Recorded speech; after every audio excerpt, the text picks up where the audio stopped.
किन्नर चुड़ैल। गोरखपुर नाम का एक गांव हुआ करता था। उस गांव में ज्यादा लोग नहीं रहते थे। उस गांव में एक गर्भवती विधवा औरत रहती थी। उस औरत का नाम कमला था। कमला अपने घर में अकेली रहती थी। उसके पति की सारी जायदाद उसके नाम हो गई थी, पर सभी गांव वाले उस औरत को मनहूस औरत समझा करते थे और सभी उससे नफरत किया करते थे। एक बार कमला राशन की दुकान पर खाने का सामान खरीदने जाती है। भैया जी, जरा 1 किलो दाल चावल देना। अरे हाय हाय हाय हाय हाय! अरे मनहूस औरत, मेरी दुकान में अपशुगन करवाने आ गई क्या? हैं? चल जा यहाँ से। मैं कुछ नहीं देने वाला हूँ तुझे। भाग भाग यहाँ से, चल जा, निकल। भैया जी, ऐसा मत कहिए।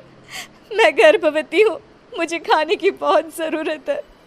मुझे खाना दे दीजिए। दुकानदार कमला को वहां से धक्के मारकर भगा देता है। तभी कमला रोते रोते उस गांव के किन्नरों के इलाके में आ जाती है।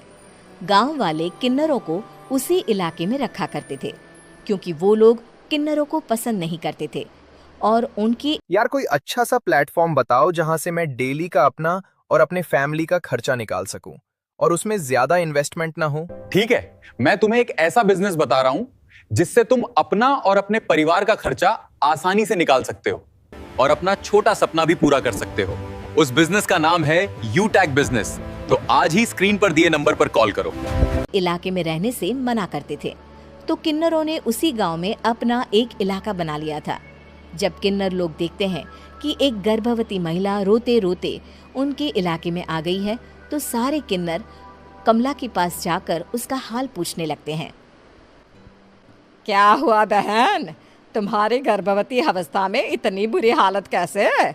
तुम रो क्यों रही हो?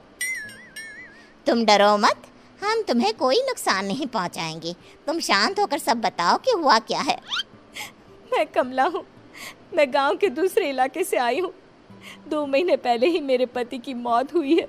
मुझे गांव के लोग मनहूस मानते हैं, क्योंकि मैं विधवा हूँ और गर्भवती भी।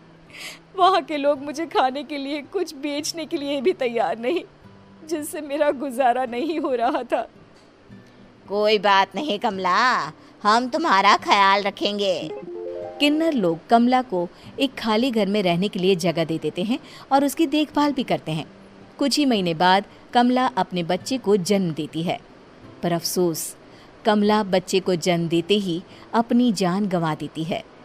जब सब किन्नर बच्चे को देखते हैं तो बहुत खुश हो जाते हैं, क्योंकि वो बच्चा भी किन्नर ही था। कमला ने एक किन्नर बच्चे को जन्म दिया था। अब इस बच्चे की देखभाल कौन करेगा? हम तो इस बच्चे को गांव के दूसरे इलाके में भी नहीं भेज सकते। और तो क्या हुआ, इस बच्चे की माँ नहीं रही तो हम इसे पालेंगे। अब ये हमारे इलाके में रहेगा, हमारे साथ रहेगा। फिर वो किन्नर उस किन्नर बच्चे को गोद ले लेते हैं, उसका नामकरण कराते हैं। उस किन्नर बच्चे का नाम शक्ति रखा जाता है। देखते ही देखते शक्ति बड़ी होने लगती है। उसके रंग रूप बहुत सुंदर थे। वो बहुत सुंदर किन्नर दिखती है। एक दिन शक्ति एक किन्नर से पूछती है, माँ जी सुनिए ना, ये गांव के दूसरे इलाके में भी तो लोग रहते हैं, तो हम वहाँ क्यों नहीं जाते? हम उनसे अलग क्यों रहते हैं? शक्ति, क्योंकि वो लोग हमारे जैसे नहीं, वो लोग हमें पसंद नहीं करते, इसीलिए हम उनसे अलग रहते हैं। क्यों? वो हमें क्यों पसंद नहीं करते? मुझे एक बार उस इलाके में जाना है। मैं एक बार वहाँ जाकर घूम कर आऊँ। शक्ति, खबरदार, जो तू उस इलाके में कभी भी गई तो अपनी जान नहीं गंवाना चाहती तो उस इलाके में कभी कदम भी नहीं रखेगी, समझी? इतना कहकर वो किन्नर वहाँ से चली जाती है। शक्ति उस किन्नर की बात सुनकर बहुत रोती है। माँ जी, ऐसा कैसे कह सकती हैं? उन्होंने इतनी सी बात के लिए मुझे इतना डांटा। अब तो मैं उस इलाके में ज़रूर जाऊंगी। फिर एक दिन शक्ति गांव के दूसरे इलाके में चुपके से जाती है। ये लोग तो हमारे जैसे ही इंसान हैं, तो ये हमसे नफरत क्यों करते हैं? जब शक्ति उस इलाके में पहुंचती है तो गांव के सारे आदमी उसके रूप से मोहित हो जाते हैं। वो लोग ये अंदाज़ा नहीं लगा पाते कि वो किन्नर है। शक्ति की सुंदरता देखकर सारे गांव वाले उसकी तारीफ करने लगते हैं। तभी गांव का चक्कर लगाने गांव के जमींदार का बेटा हर्ष वहां पहुंचता है। हर्ष भी दिखने में बहुत सुंदर होता है। जब हर्ष ने शक्ति को देखा तो वो भी उससे मोहित हो गया और जब शक्ति की नजर हर्ष पर पड़ी तो वो हर्ष को देखकर मोहित हो गई। आपको पहले कभी इस गांव में देखा नहीं। इस गांव में आप नए हैं क्या?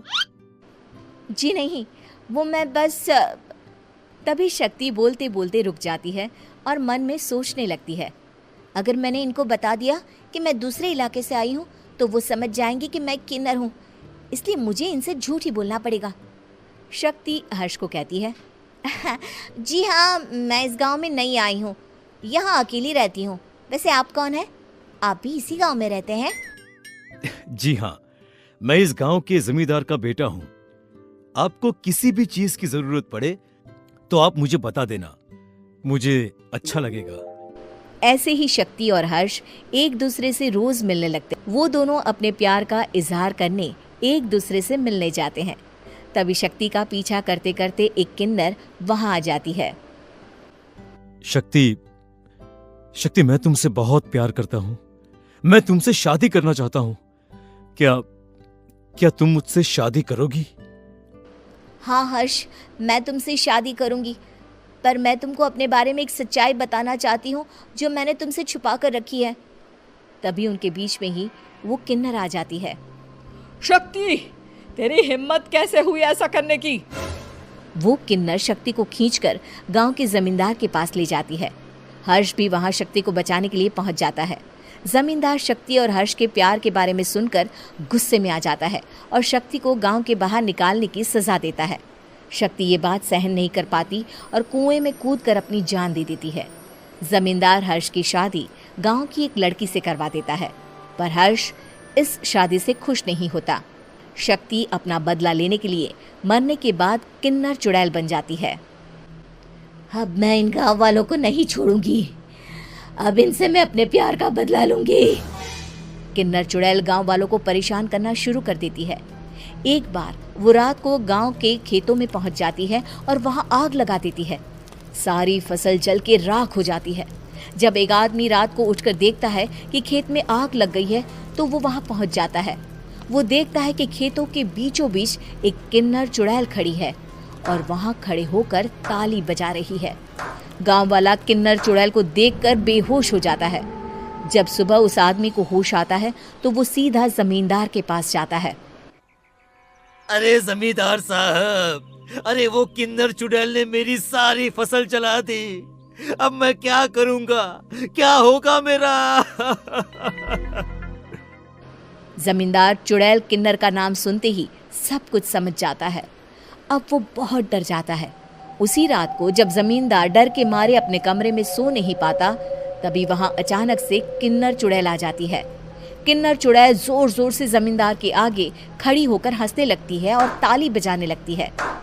जमींदार उस डरावनी किन्नर चुड़ैल को देखकर बहुत डर जाता है।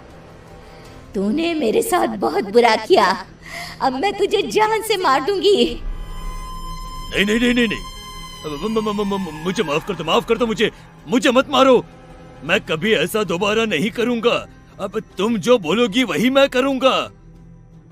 ठीक है, मैं चाहती हूँ कि किन्नर इलाका गांव के इलाके से जुड़े और गांव का कोई भी आदमी किन्नर समाज से द्वेष ना करे, उससे नफरत ना करे, नहीं तो मैं सारे गांव को मार दूंगी। और तुम गांव में एक नया कानून बनाओ कि अगर किसी ने भी किन्नर समाज को हानि पहुंचाने की कोशिश भी करी या इनसे भेदभाव करने की भी कोशिश करी तो उनको कड़ी से कड़ी सजा मिलेगी। हाँ हाँ हाँ हाँ, मैं ऐसा ही करूंगा। तुम जो बोलोगी वो मैं करूंगा, पर मुझे जाने दो प्लीज। तब वो किन्नर चुड़ैल वहां से चली जाती है। गांव का जमींदार किन्नर चुड़ैल का कहा मानते हुए दोनों इलाकों को एक कर देता है और नया कानून भी लागू कर देता है। तब से वहां किन्नर समाज और बाकी गांव वाले शांतिपूर्वक रहने लगते हैं।